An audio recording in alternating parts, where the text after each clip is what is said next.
మీరు చాలా వీడియోస్లో బిజినెస్ బెస్ట్ అని చెప్తుంటారు. అసలు బిజినెస్కి ఫ్రాంచైజ్కి ఉన్న డిఫరెన్స్ ఏంటి? ఈరోజు మాకు కావాలి మీ దగ్గర నుండి ఇన్ఫర్మేషన్. నేను ఎప్పుడు చెప్తా, ఎంప్లాయ్మెంట్ కంటే కూడా బిజినెసే బెస్ట్. కానీ ఫెయిల్ అయ్యే రిస్క్ కూడా అలాగే ఉంది. సో నువ్వు ఒకళ్ళ కింద ఎగైన్ వర్క్ చేయడానికి, బిజినెస్లో కూడా వేరే వాళ్ళకి వర్క్ చేయడానికి రెడీ అవుతావా? నువ్వే నీ ఓన్ బ్రాండ్ బిల్డ్ చేసుకుంటావు.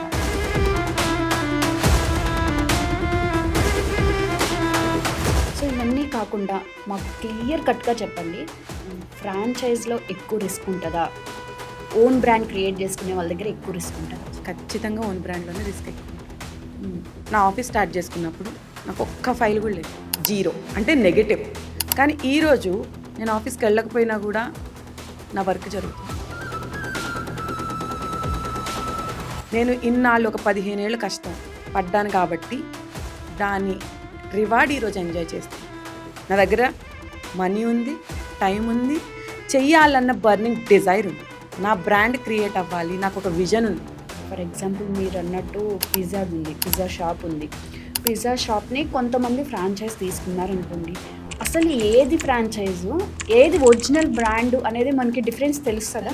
తెలిసిపోద్ది. ఎంత for example pizza hut, KFC ఇట్లాంటివి చూస్తే కేఎఫ్సి వాళ్ళదే అనుకుంటాము, కానీ అది కేఎఫ్సి వాళ్ళది కాదు, ఫ్రాంచైజ్.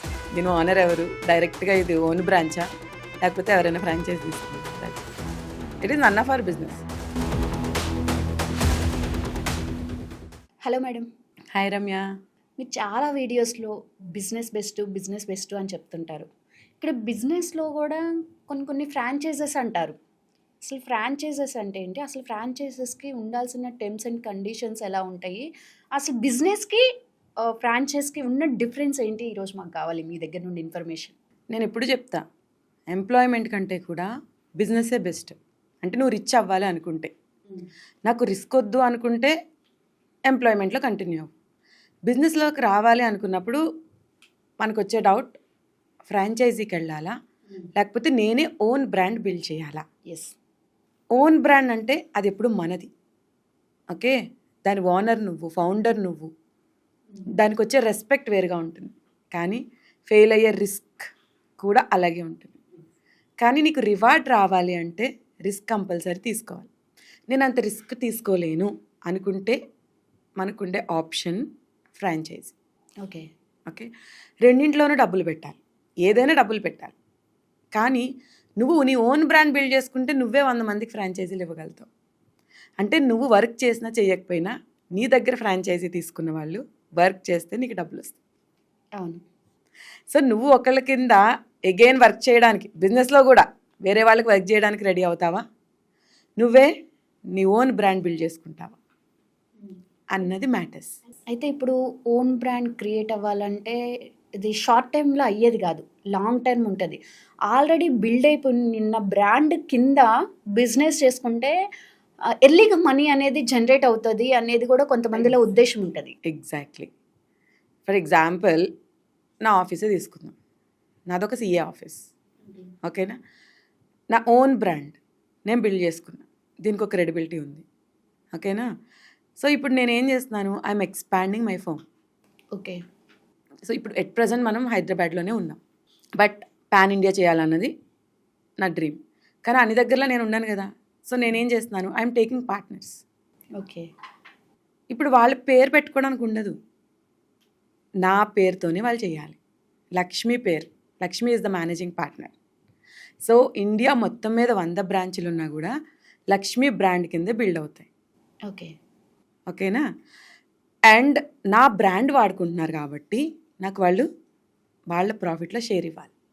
ఓకే, ఓకే, ఇప్పుడు నువ్వు కొత్తగా ఆఫీస్ పెట్టుకుంటే ఇప్పుడే నువ్వు పెడుతున్నావు కాబట్టి నేను నమ్మకపోవచ్చు, కానీ వెనకాల లక్ష్మి అనే బ్రాండ్ ఉంటే నీకు వాల్యుయేషన్ అవుతుంది. Yes. So you are coming under my brand. నాకేంటి అడ్వాంటేజ్ నా బ్రాండ్ నీకు ఇవ్వడం వల్ల? నాకు ఊరికే మనీ వస్తుంది కదా. ఫర్ ఎగ్జాంపుల్ నువ్వు 1 crore టర్న్ ఓవర్ చేస్తున్నావు, నేను అన్నాను రమ్య నువ్వు 1 crore టర్న్ ఓవర్ చేసుకో, నీకు ఆ 1 crore టర్న్ ఓవర్ రావడానికి నువ్వు నా బ్రాండ్ వాడుకున్నావు, సో 10 లక్షలు నాకు ఇయ్యని అడుగుతా.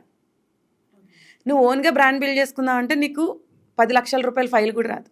నా ద్వారా చేసుకోవడం వల్ల నీకు ₹1,00,000 ఫైల్ వచ్చింది అనుకో, 10 లక్షలు ఇవ్వడంలో నీకు అభ్యంతరం ఏమి ఉండదు కదా. సో ఇన్ ద సెన్స్ మీరు ఫ్రాంచైజ్ బెస్ట్ అంటున్నారా? నీ యాంగిల్లో ఓకే. నువ్వే కొత్తగా స్టార్ట్ చేసావు కాబట్టి. అదే నేను ఇంత ఎక్స్పీరియన్స్ పెట్టుకొని నేను వేరే వాళ్ళ దగ్గర ఫ్రాంచైజ్ తీసుకున్నాను అనుకో, నేను లాభపడతాను నష్టపోతానా? నష్టమే ఉంటుంది. ఖచ్చితంగా నష్టపోతాను. ఎందుకు? నాకు ఒక వ్యాపారం చేయడానికి కావాల్సిన అన్ని రిసోర్సెస్ నా దగ్గర ఉంది, అన్ని క్వాలిఫికేషన్స్ నా దగ్గర ఉన్నాయి, ఎక్స్పీరియన్స్ ఉంది. ఇప్పుడు నేను వేరే వాళ్ళ కింద ఫ్రాంచైజ్ తీసుకుని ఎందుకు పనిచేస్తాను? అండ్ డెసిషన్ మేకింగ్ నా దగ్గర ఉంటుందా? టర్మ్స్ మారిపోయినాయి అనుకో, టర్మ్స్ మార్చారనుకో, నాకు కంఫర్ట్ ఉండదు. సో ఇవన్నీ కాకుండా మాకు క్లియర్ కట్గా చెప్పండి, ఫ్రాంచైజ్లో ఎక్కువ రిస్క్ ఉంటుందా, ఓన్ బ్రాండ్ క్రియేట్ చేసుకునే వాళ్ళ దగ్గర ఎక్కువ రిస్క్ ఉంటుందా? ఖచ్చితంగా ఓన్ బ్రాండ్లోనే రిస్క్ ఎక్కువ ఉంటుంది, కానీ రిస్క్కి తగ్గ రివార్డ్ ఉంటుంది. నేను డే 1 నా ఆఫీస్ స్టార్ట్ చేసుకున్నప్పుడు నాకు ఒక్క ఫైల్ కూడా లేదు, 0 అంటే నెగటివ్. నేను ఒక ఆఫీస్ తీసుకోవాలి, మినిమం స్టాఫ్ని పెట్టుకోవాలి, ఎస్టాబ్లిష్ చేసుకోవాలి, అదంతా నెగటివ్. కానీ ఈరోజు నేను ఆఫీస్కి వెళ్ళకపోయినా కూడా నా వర్క్ జరుగుతుంది. నేను ఇన్నాళ్ళు ఒక 15 ఏళ్ళు కష్టం పడ్డాను కాబట్టి దాని రివార్డ్ ఈరోజు ఎంజాయ్ చేస్తున్నాను. అదే నేను వేరే వాళ్ళ బ్రాండ్ కింద కానీ ఉంటే నాకు ఈ రివార్డ్ ఈరోజు రాదు. So you have to choose. నేను నా ఓన్ బ్రాండ్కి ఎందుకు వెళ్ళాను అంటే ఫైనాన్షియల్లీ నా మీద డిపెండెన్స్ లేరు, నాకు కావాల్సినంత టైం ఉంది, బికాజ్ నా ఫ్యామిలీ సపోర్ట్ నాకు ఉంది. పెళ్ళయి పిల్లలు పుట్టినా కూడా వాళ్ళు నీకు కావాల్సింది నువ్వు చేసుకో, మేము సపోర్ట్ చేస్తామన్నారు. నా దగ్గర మనీ ఉంది, టైం ఉంది, చెయ్యాలన్న బర్నింగ్ డిజైర్ ఉంది. నా బ్రాండ్ క్రియేట్ అవ్వాలి, నాకు ఒక విజన్ ఉంది, పాన్ ఇండియా వెళ్ళాలి, గ్లోబల్ వెళ్ళాలి. సో నేను ఆల్రెడీ గ్లోబల్గా కూడా వర్క్స్ చేయడం స్టార్ట్ చేశాను.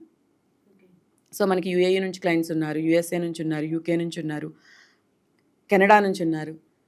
సో నా విజన్ ప్రకారం నేను నడుస్తున్నాను. సో ఇప్పుడు ఎవరైనా నాతో అసోసియేట్ అయితే వాళ్ళకి అడ్వాంటేజ్, నేను వాళ్ళకి వర్క్ ఇస్తాను. మొత్తం ప్రపంచంలోని వర్క్ అంతా నా దగ్గరికి వచ్చిన నేను చేయలేను కదా. ఫస్ట్ నేను ఎవరికి ప్రిఫరెన్స్ ఇస్తాను? నాతో అసోసియేట్ అయిన వాళ్ళకి ఇస్తాను. So people are with me. So ఇన్నాళ్ళు పడిన కష్టానికి నాకు ఇప్పుడు ఫలితం వచ్చింది. ఇప్పుడు సరే మీకంటే అన్ని రీసోర్స్ ఉన్నాయి కాబట్టి ఓన్ బ్రాండ్ క్రియేట్ చేసుకున్నారు. ఇప్పుడు నా దగ్గర ఒక 3 lakhs ఉన్నాయి అనుకోండి, నేను ఫ్రాంచైజ్కి వెళ్దాం అనుకున్నప్పుడు అసలు రూల్స్ అండ్ రెగ్యులేషన్స్ ఏముంటాయి? ఫ్రాంచైజ్కి వెళ్దాం అనుకున్నప్పుడు వాళ్ళు నీ ఓన్ బ్రాండ్ అలో చేయరు. ఈవెన్ బై రమ్య అని కూడా కింద రాసుకొనివ్వరు. ఫర్ ఎగ్జాంపుల్ మన పిజ్జా షాప్ అనుకుందాం, అక్కడ పిజ్జా షాప్ అంటే నువ్వు పిజ్జా షాప్ అనే పెట్టాలి, వాడి ఇంటీరియర్ ఎలా ఉంటుందో అలాగే చెయ్యాలి, దాని ఖర్చు అంతా నువ్వే పెట్టుకోవాలి, వాడు రూపాయి పెట్టాడు. అగైన్ నీకు ఆపర్చునిటీ ఇస్తున్నందుకు వాడికి లైసెన్స్ ఫీజ్ కట్టాలి. Okay. It depends on the brand. Even క్రోర్స్లో ఛార్జ్ చేసేవి కూడా ఉన్నాయి. I don't want to name anything. ఇట్లాంటి పిజ్జా బర్గర్లే okay, crores of rupees charge చేసే ఉన్నాయి. But people are crazy about it. Yes. Okay. And ఆటోమేటిక్గా అవుట్లెట్ పెడితే వెళ్ళిపోతుంది అన్న ధైర్యం, ఆ బ్రాండ్ చూసి వచ్చి కొనేస్తారని ధైర్యం. మెటీరియల్ అంతా నువ్వు మళ్ళీ వాడి దగ్గరే కొనాలి, వాడికి 1 more ఆపర్చునిటీ, దాంట్లో కూడా వాడికి మార్జిన్ ఉంటుంది. వాడు చెప్పినట్టుగానే వాడి చెఫ్ని పెట్టుకొని నువ్వు తయారు చేయించాలి. అగైన్ వాళ్ళందరూ వాడి పేరుల్లో ఉంటారు. మనీ పే చేసేది ఎవరు? మనం. ఫర్ ఎగ్జాంపుల్ కస్టమర్స్ రాలేదనుకో, లాస్ పోయేది ఎవరు? మనం. వస్తే ప్రాఫిట్ ఉండొచ్చు, రాకపోతే లాస్. అగైన్ ఇవన్నీ పోయిన తర్వాత ప్రాఫిట్ మిగులుతుంది, ఆ ప్రాఫిట్లో కూడా వాడికి షేర్ ఇవ్వాలి, 20%, 25%. మళ్ళీ లాస్లో షేర్ తీసుకోడు. ఓకే. ఇప్పుడు ఓన్ బ్రాండ్ క్రియేట్ చేసేటప్పుడు అంటే ఒక స్టార్టప్ పెట్టే ముందు కొంచెం పేపర్ వర్క్ ఉంటుంది. సో సేమ్ పేపర్ వర్క్ మనకి ఫ్రాంచైజ్ కూడా రిక్వైర్మెంట్ ఉంటుందా? ఉంటుంది. నీ కంపెనీ నువ్వే పెట్టుకుంటావు, కంపెనీ నీదే, కానీ నువ్వు ఎంటర్ అవుతావు అగ్రిమెంట్లో వాళ్ళతో. మీ టర్మ్స్ అండ్ కండిషన్స్ ప్రకారం నేను నడుపుతాను, వచ్చే మనీ అంతా నీకే వస్తుంది. అగైన్ లాస్ట్లో లెక్కలు చూసి వాడికి పంపించాలి. సాఫ్ట్వేర్ కూడా వాడి సాఫ్ట్వేరే వాడతావు. ఇప్పుడు జిఎస్టీ ఇవి జిఎస్టీ అని నీ దాని మీద నువ్వు ఫైల్ చేసుకోవాలి. ఓకే. వాళ్ళు ఏం చేయరు, కానీ సాఫ్ట్వేర్ వాళ్ళది యూజ్ చేయాలి. ఆ డేటాబేస్ మీద నువ్వు జిఎస్టీ రిటర్న్స్ ఫైల్ చేయాలి, అవన్నీ వాళ్ళకి సబ్మిట్ చేయాలి. అగైన్ ఇండైరెక్ట్గా నువ్వు ఎంప్లాయ్మెంట్లో ఉన్నట్టే. ఓకే. ఫ్రీలాన్సర్ టైప్ అంటారా? ఎగ్జాక్ట్లీ. ఓకే. కానీ ఇక్కడ లాస్ అనే రిస్క్ నువ్వే తీసుకోవాలి. ఓన్లీ అడ్వాంటేజ్ వచ్చేది బ్రాండింగ్. కస్టమర్స్ ఆ బ్రాండ్ చూసి రావచ్చు. ఓకే. అది సొసైటీలో చెప్పుకోవడానికి కానీ నా ఒపీనియన్ అయితే నీ దగ్గర టైము, మనీ, బర్నింగ్ డిజైర్ ఉంటే నీ ఓన్ బ్రాండ్ బిల్డ్ చేసుకో. ఓకే. ఇప్పుడు ఒక బ్రాండ్ ఉంది మేడం. ఫర్ ఎగ్జాంపుల్ మీరన్నట్టు పిజ్జాది ఉంది. పిజ్జా షాప్ ఉంది. పిజ్జా షాప్‌ని కొంతమంది ఫ్రాంచైజ్ తీసుకున్నారనుకోండి. అసలు ఏది ఫ్రాంచైజు, ఏది ఒరిజినల్ బ్రాండు అనేది మనకి డిఫరెన్స్ తెలుస్తదా? తెలిసిపోద్ది. ఎంత for example pizza hut, KFC hmm. ఇట్లాంటివి చూస్తే కేఎఫ్సి వాళ్ళదే అనుకుంటాము, కానీ అది కేఎఫ్సి వాళ్ళది కాదు, ఫ్రాంచైజ్. అదే డిఫరెన్స్ ఎలా తెలుస్తది మనకి? అది మనకు అనవసరం. నువ్వు కస్టమర్గా వెళ్ళినప్పుడు నీకెందుకు? నువ్వు ఫ్రాంచైజీ తీసుకోవాలంటే ఆలోచించాలి. అదే. నేను ఫ్రాంచైజీ తీసుకోవాలా? ఇప్పుడు అనుకుంటారుగా మేడం ఫ్రాంచైజ్ తీసుకునే వాళ్ళు ఏముంది, వెళ్ళి వాడిని అడగండి, షాప్లో కూర్చునివ్వండి, దీని ఓనర్ ఎవరు, డైరెక్ట్గా ఇది ఓన్ బ్రాంచా లేకపోతే ఎవరైనా ఫ్రాంచైజ్ తీసుకున్నారా, that's it is none of our business. Okay. Right. Thank you madam. Thank you. So చూసారు కదా, ఏది బెస్ట్, ఇటు బిజినెసా లేకపోతే ఆల్రెడీ ఒక బ్రాండ్ క్రియేట్ అయి ఉన్న ఫ్రాంచైజ్ బెస్టా అనేది మేడం చెప్పారు. ఇలాంటి బిజినెస్ డౌట్స్ ఏమైనా వస్తే కింద కామెంట్ చేయండి. ఈ ఛానల్ని లైక్ చేసి, షేర్ చేసి, సబ్స్క్రైబ్ చేయండి.